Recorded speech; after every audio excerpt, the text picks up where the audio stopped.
ela nos fala, no primeiro livro de Reis, no capítulo 2, e no versículo de número 2, que quando Salomão foi ao seu pai Davi, ouviu do seu pai vários e vários conselhos. Mas Davi, tomando a Salomão, como que segurando fortemente ao seu filho Salomão, nos momentos derradeiros de sua vida, nos últimos momentos do seu viver, ele, como eu disse, diz conselhos preciosíssimos a Salomão. Mas uma palavra foi enfática. Ele disse a Salomão que ele tivesse a coragem, o esforço, que ele se esforçasse e fosse homem. A pergunta é: o que é ser, biblicamente, um homem? Há uma grande distinção, não é meramente ser do gênero masculino. Ser homem é mais do que isto. Ser homem é mais do que uma condição física. Ser homem é uma condição, acima de tudo, moral. E quando eu falo moral, eu estou querendo dizer de honra. O homem foi criado por Deus para ser a imagem e semelhança de Deus. A Bíblia diz que o homem é a glória de Deus. E ele deve viver de tal maneira que ele manifeste a glória de Deus. Ele deve ter algo de grandioso, de glorioso. Eu quase chego a afirmar que a vontade de Deus para todo homem, a Bíblia diz que essa é a vontade de Deus para todo homem, que todo o homem seja salvo e chegue ao pleno conhecimento da verdade. Claro que, neste sentido, está falando de toda a humanidade, de todo o gênero humano, que todos sejam salvos e cheguem ao pleno conhecimento da verdade. Mas eu gostaria de aplicar isso particularmente ao homem, que ele seja salvo, que ele chegue ao pleno conhecimento da verdade. A verdade que liberta, e o pleno conhecimento da verdade liberta completamente. Então, o homem, sendo a imagem e semelhança de Deus, ele precisa manifestar uma característica como Deus, que é ser valoroso e ser nobre em todas as suas obras e em todas as suas ações. Venha comigo ao livro do profeta Isaías. Livro do profeta Isaías,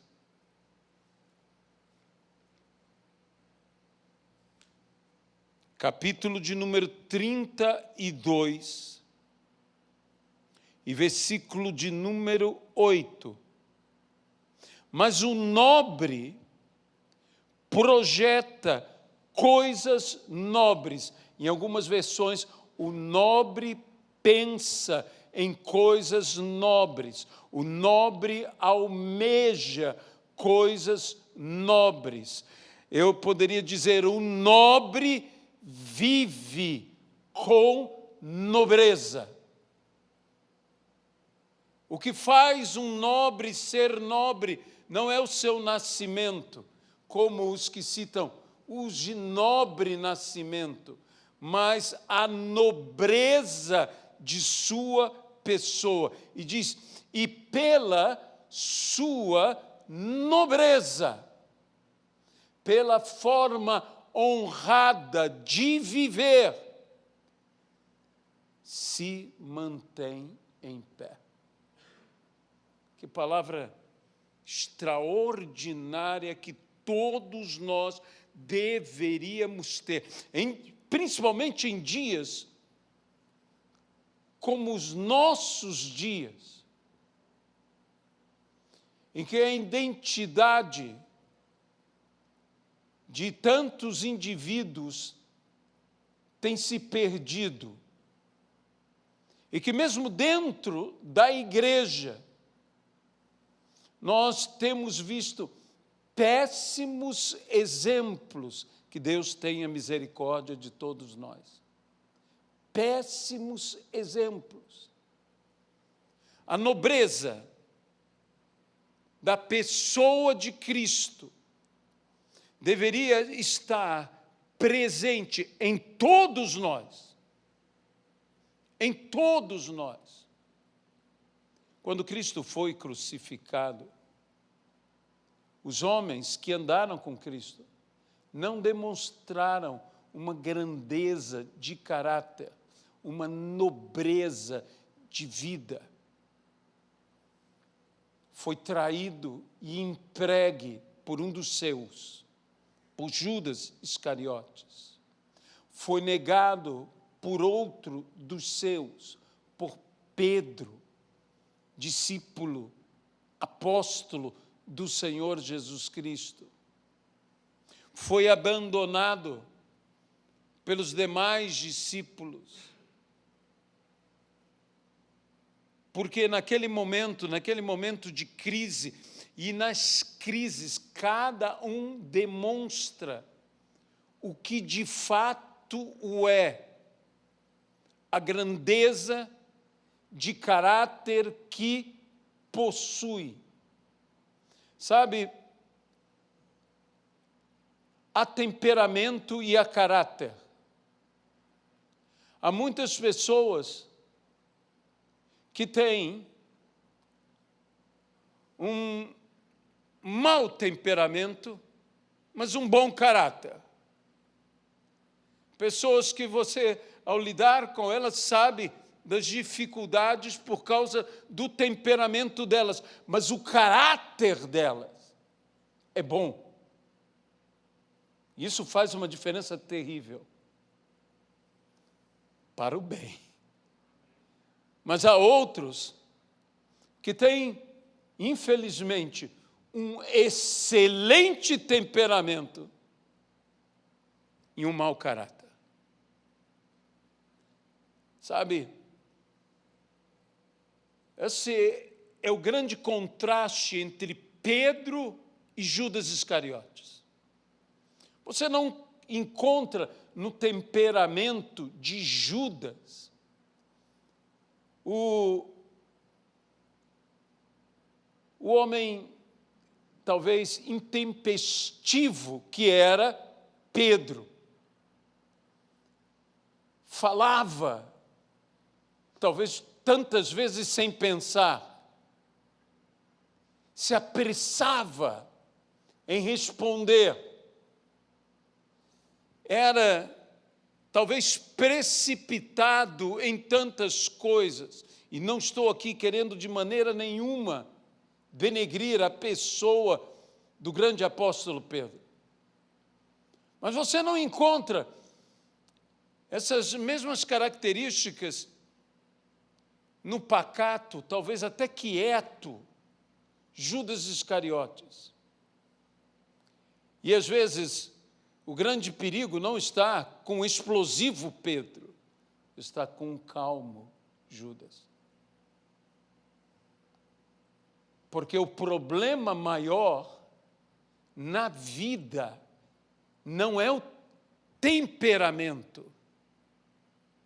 E que veja que não estou dizendo que temperamentos não possam ser conflitantes, que temperamentos não possam ser problemáticos, que temperamentos não possam trazer até mesmo situações indesejáveis. Mas o grande problema não é temperamento, o grande problema é caráter. E é nisso que nós temos que nos firmar. Caráter, que Deus transforme, que Deus venha tocar em nosso caráter, na nossa natureza, na nossa essência, que Deus nos dê um caráter, e agora eu chamarei isso de um caráter nobre,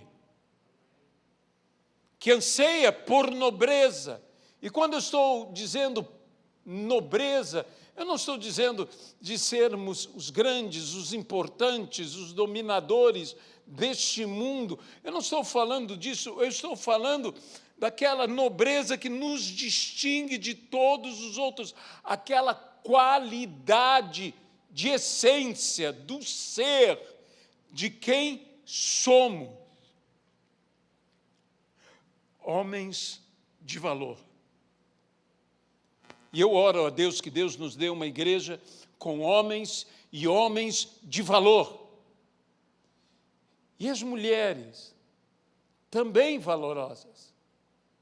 Mas hoje a nossa ênfase está sobre o homem, em que Deus torne a cada um de nós homens de valor, homens corajosos, homens que tenham coragem, porque a própria essência bíblica da ideia de um homem é da ideia de alguém de valor e de coragem.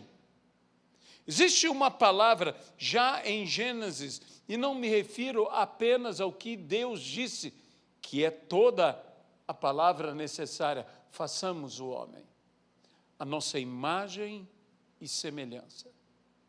Mas, aqui em Gênesis, diz algo importantíssimo em relação ao homem. E eu gostaria de convidar você a abrir a sua Bíblia em Gênesis, capítulo de número 2, e o versículo de número 15. E o Senhor Deus tomou o homem e o colocou no jardim do Éden para cultivar e guardar. Duas coisas que o homem deve ter em sua essência bíblica: cultivar e guardar. Um cultivador e um guardião. Ser um cultivador, e mais do que cultivar a terra, cultivar vidas, cultivar valores. Volto ao valor da nobreza de caráter nos homens segundo um coração de Deus. A própria essência do que é um homem segundo o coração de Deus está dito pelo que Deus fala: achei a Davi, homem segundo o meu coração, e que fará toda a minha vontade. Um homem segundo o coração de Deus. Você pode falar muitas coisas a respeito dele, mas uma coisa temos que afirmar: é um homem que faz toda a vontade de Deus. E a vontade de Deus é boa, e a vontade de Deus é agradável, e a vontade de Deus é perfeita. A nobreza de um homem está em fazer uma vontade boa, agradável e perfeita. A vontade de Deus. E nisso ele deve cultivar e guardar. Como homem, ele tem que ser dedicado aos outros. Dedicado, acima de tudo, à sua família. E eu não estou falando meramente, e que isso não é mero, não é pouco, restringindo exclusivamente ao homem casado. É mais do que isto. É o homem em família, solteiro ou casado, ele se dedica a cultivar e guardar para o bem de sua família e da sociedade. A Bíblia nos fala da grande diferença entre Esaú e Jacó, que diz: amei a Jacó, mas me aborreci de Esaú. E diz que Esaú era um caçador e que Jacó habitava em tendas.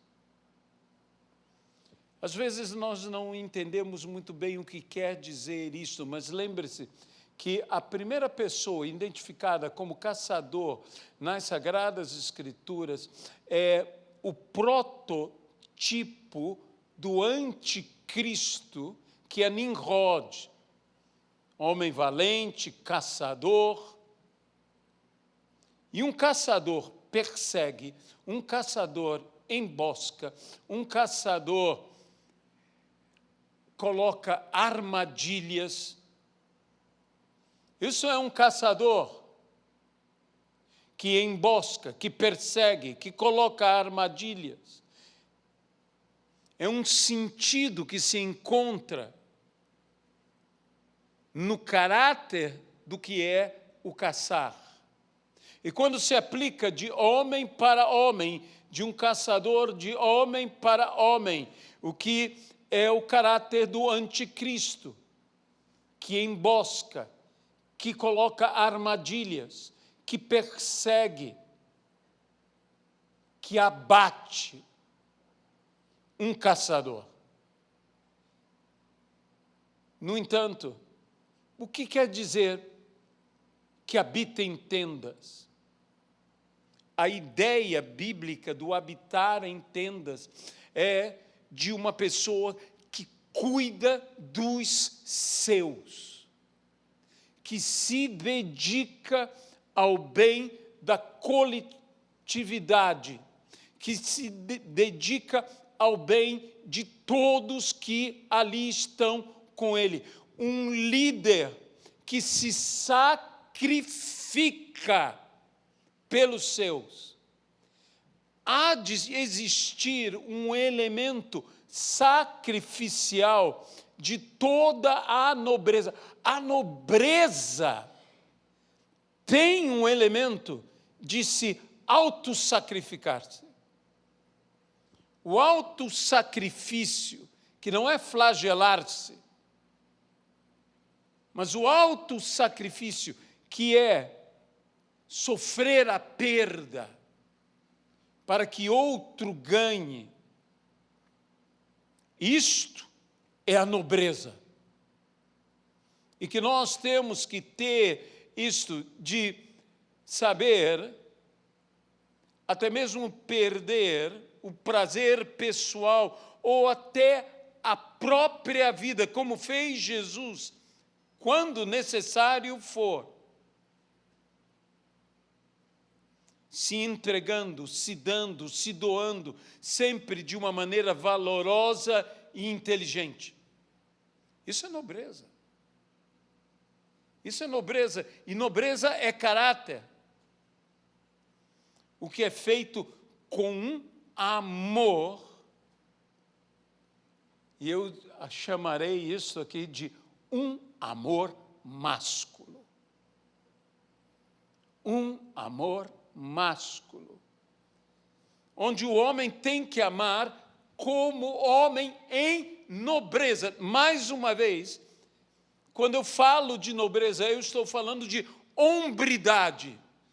Há quem seja homem e não tenha hombridade. Há quem seja homem e não tenha nobreza. Há quem seja homem e não tenha maturidade. É um homem, porém é infantil. Uma vez eu ouvi uma frase: é bom ser um bom menino, mas às vezes o que nós precisamos não é de um bom menino, é de um homem.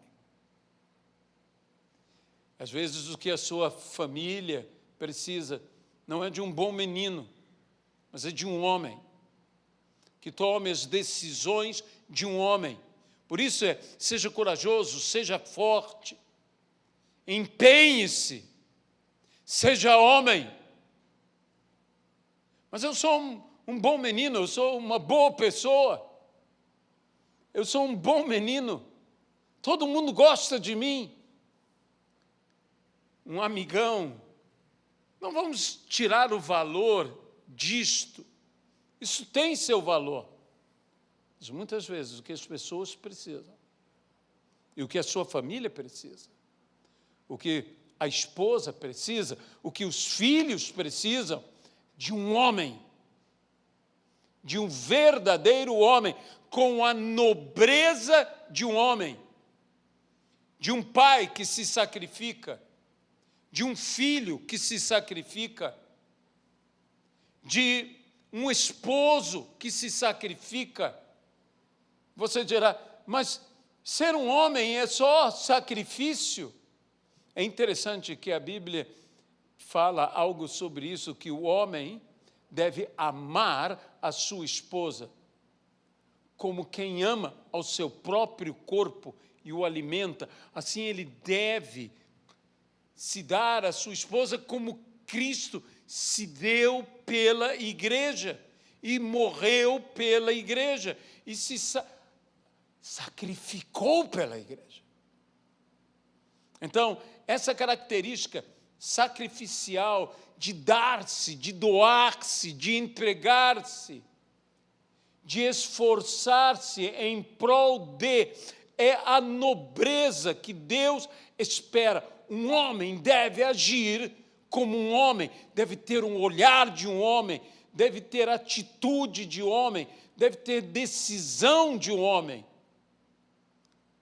deve ter o olhar de um homem, falar como um homem, sentir como um homem, deve manifestar o ser nobre e ser honrado. Eu estava escrevendo algumas coisas, pensando o que é, biblicamente, ser nobre e honrado.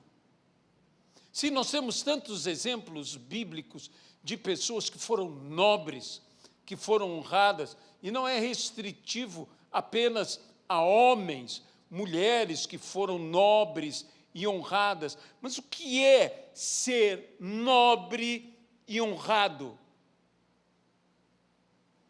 A primeira ideia que vem é uma ideia de ser arrojado, até mesmo por vezes intrépido. A ideia de ser valente e corajoso.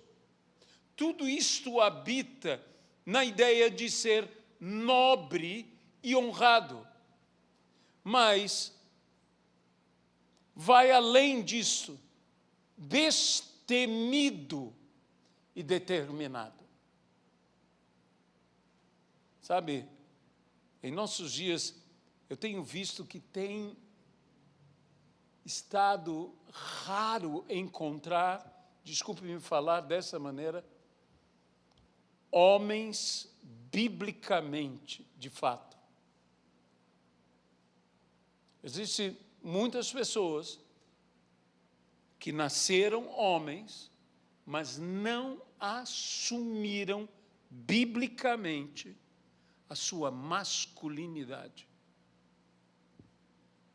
Porque isso que eu estou falando aqui é biblicamente a glória de Deus, a grandeza de Deus, a honradez de Deus, e que isso tem que se manifestar na minha vida, na tua vida. Minha palavra tem que ser uma palavra só. Eu tenho que ser uma pessoa de total confiança, porque eu tenho que possuir em mim essa verdadeira masculinidade, que, veja, não é um machismo. Há muita gente macha que apenas, desculpe o trocadilho, machuca. Mas O que nós precisamos é de uma grandeza, de uma nobreza, de uma honradez. Honra é a grande palavra que nós precisamos manifestar. Alguém digno de respeito. Isso é um nobre. Alguém ilustre. Sabe, quando eu penso num nobre, eu penso em alguém ilustre. Alguém varonil. Alguém valoroso e vigoroso. Eu não estou falando de alguém bruto, ou simplesmente alguém forte, porque você pode ser forte e não nobre, você pode ser bruto e não ser honrado, e normalmente os brutos não são honrados. Quantos exemplos de meramente pessoas brutas, brutais e agressivas, quando não cruéis. Isso não é ser homem. Isso não é ser a imagem e semelhança de Deus. Isso é muito mais o perfil diabólico e demoníaco, maligno, do que o perfil divino que nós temos que manifestar. Nós temos, como homens, de manifestar um perfil divino num mundo caído. Mostrando, deste modo, sermos, nós poderíamos dizer, poderosos, que temos autoridade, exerça ele domínio, autoridade, tenha ele domínio, domine. E o domínio sobre todas as coisas começa pelo domínio de si mesmo. A Bíblia diz que o homem que é capaz de dominar a sua língua é capaz de dominar todo o seu corpo. E o grande domínio que nós temos que manifestar como fruto do Espírito na nossa vida é o domínio próprio. E o domínio próprio começa em um lugar em nosso ser, na língua. Quando nós dominamos a língua, nós dominamos a nós mesmos. Há um ditado árabe muito interessante que diz que a palavra falada é a palavra que nos escraviza, que nos prende, mas a palavra não falada é a palavra dominada. E a Bíblia diz que este homem é capaz de refrear a sua língua, é capaz de não falar, é capaz de dominar. O domínio da língua não está em que eu seja um eloquente orador. O domínio da língua está em que eu não fale quando eu não devo falar, ou que eu não devo falar, não venha eu a falar. Desta forma, eu me tornarei alguém admirável. Admirável. E alguém admirável é alguém, que agora usarei uma palavra que praticamente nós não usamos, venerável. Sabe, no meio presbiteriano, eles chamam o pastor por um belíssimo nome, reverendo. Alguém digno de reverência. Nós devemos nos tornar como homens, modelos. Torna-te pessoalmente padrão de boas obras. Modelos. Temos que nos tornar admiráveis. A autoridade bíblica de uma vida cristã é baseada na admiração e não na imposição. Quando uma autoridade é baseada na imposição, ela não passa de um mero autoritarismo. Nós precisamos de verdadeira autoridade. Toda autoridade vem de Deus. De uma autoridade baseada no quê? Na admiração. Sejam meus imitadores, disse Paulo, naquilo que eu sou imitador de Cristo. Mas eu me torno imitador de alguém quando eu admiro este alguém. Como pais, acima de tudo, nós devemos nos tornar pessoas admiráveis aos nossos filhos. Nós afetaremos aos nossos filhos quando nos tornarmos admiráveis. Veja, aquele filho pródigo que relembra da casa paterna, diz, na casa do meu pai. Não é assim. Em outras palavras, ele está dizendo, a casa do meu pai não é assim. Por que ele pode dizer isso? Porque o meu pai não é assim. Essa admiração precisava se manifestar e precisa se manifestar em nossas vidas. Eu poderia dizer, e eu posso dizer, e eu quero dizer, que biblicamente os homens são chamados por Deus a serem fortes e úteis à sua família, à sua comunidade, a exercerem o que eu estou chamando de, biblicamente, a verdadeira masculinidade. A serem verdadeiramente másculos. E você é, como eu disse, verdadeiramente másculo quando você manifesta um caráter nobre, como o nosso Deus é nobre. Eu tenho que buscar nas características de Cristo, a nobreza de Cristo, e espelhar esta nobreza em minha vida, para que eu me torne o homem segundo o coração de Deus. E dessa maneira, tenho que, volto ao texto de Gênesis, cultivar e guardar. A não perder de forma nenhuma esse caráter. Quando o pecado entrou e corrompeu o homem, porque o pecado entrou e trouxe com ele a morte e a corrupção.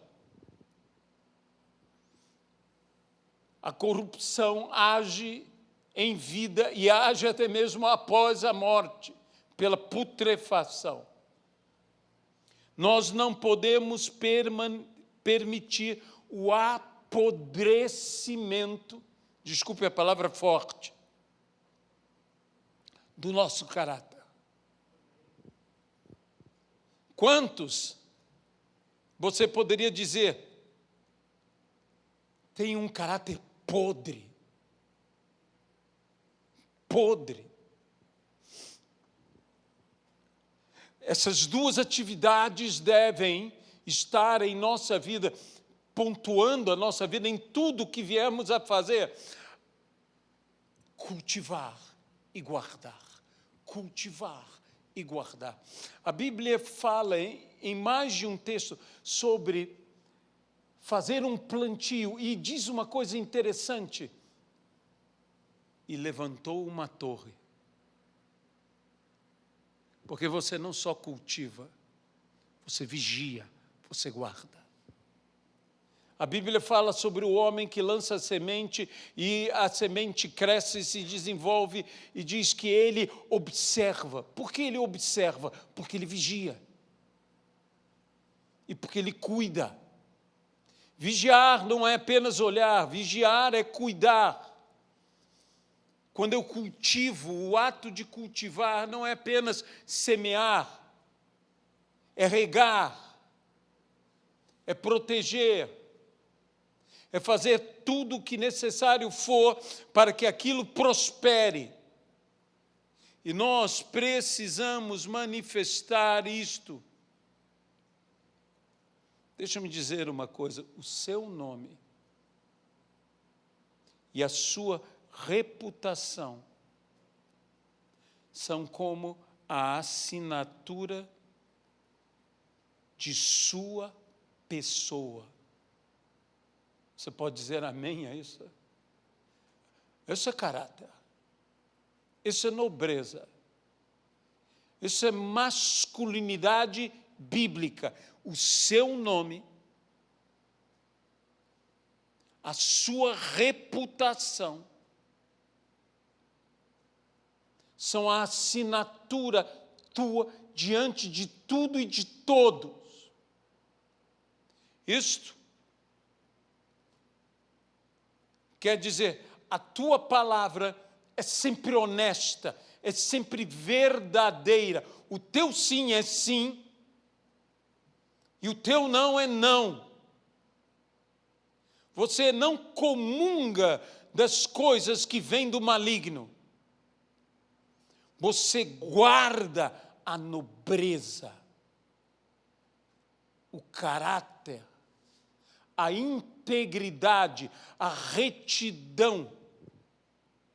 Sabe, é muito importante sermos íntegros, mas íntegros é sermos inteiros, e sermos retos é não nos desviarmos. É importante que guardemos a integridade e a retidão. Isto é nobreza, isto é ser um homem, isto é a masculinidade bíblica. Um homem que a imagem e semelhança de Cristo está a ponto de sacrificar-se. Um homem que, porque ama, sabe abrir mão. Um homem que luta pelos seus valores, que vigia, que não somente planta. Há muitas pessoas que dizem, eu não entendo, pastor, eu semeei tanto. Eu disse, mas vigiou. Que Deus o colocou no seu jardim, e em vez de jardim, ouça isso, Deus o colocou nesta vida para você cultivar e guardar. Deus te colocou na tua família para você cultivar e guardar. Deus te colocou no teu trabalho ou no teu emprego para você cultivar e guardar. Deus te colocou em toda a sua formação para você cultivar e guardar. Não apenas plante um campo, mas construa uma torre. Construa uma torre, para que o teu esforço não tenha sido em vão. Você educa os seus filhos, mas você vigia em prol dos seus filhos. Um homem deve ser provedor, deve ser um conselheiro, deve ser um cooperador, um ajudador. Um homem, acima de tudo, deve ser mais do que um bom menino, ele deve ter a maturidade de ser um nobre, um bom homem. Senhor nosso Deus, nós entregamos esta palavra e te pedimos que essa palavra se torne realidade em nossas vidas. Que sejamos homens com os quais as pessoas possam contar, com os quais as nossas famílias possam contar, com os quais os nossos amigos possam contar. Homens com nobreza, homens de honra, homens com a verdadeira masculinidade bíblica, homens que são a glória de Deus, homens de valor, homens de coração, com um coração conforme o teu coração, que fazem toda a tua vontade. Homens que têm a capacidade de reconhecer os seus erros, de mudar de opinião. Abençoa-nos, ó Senhor, no nome de Jesus Cristo. Sabe, não há mal nenhum de você mudar de opinião. Não pense que homem é ser alguém que jamais muda de opinião. Você pode ser firme, mas como disse Churchill, não há mal nenhum em mudar de opinião, desde que se seja para melhor. Para melhor. Sabe, esse grande primeiro-ministro inglês tem várias frases que são memoráveis. E vale a pena entender essa verdade. Quando você mudar de ideia, mude sempre para melhor. Senhor, leva-nos em paz